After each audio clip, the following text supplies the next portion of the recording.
In this video, we will understand Ampere's circuital law. Now, consider here a wire carrying the current I. As we already know that when the electric current passes through the conductor, then the magnetic field is generated around that conductor.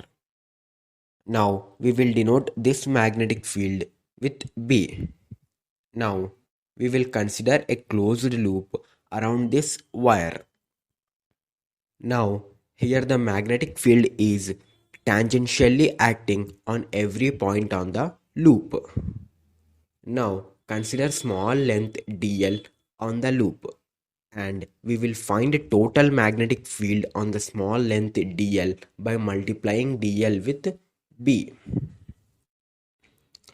Now, we can divide this loop into number of segments.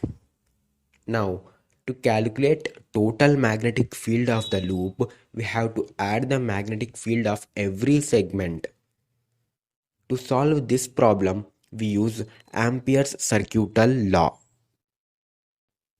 Ampere's circuital law says that total magnetic field of this loop is equal to mu naught times the net current I.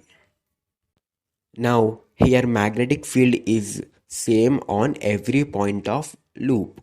So, to calculate total magnetic field of loop, we will use here integration. So, line integral B dot dl is equal to mu naught times the net current I.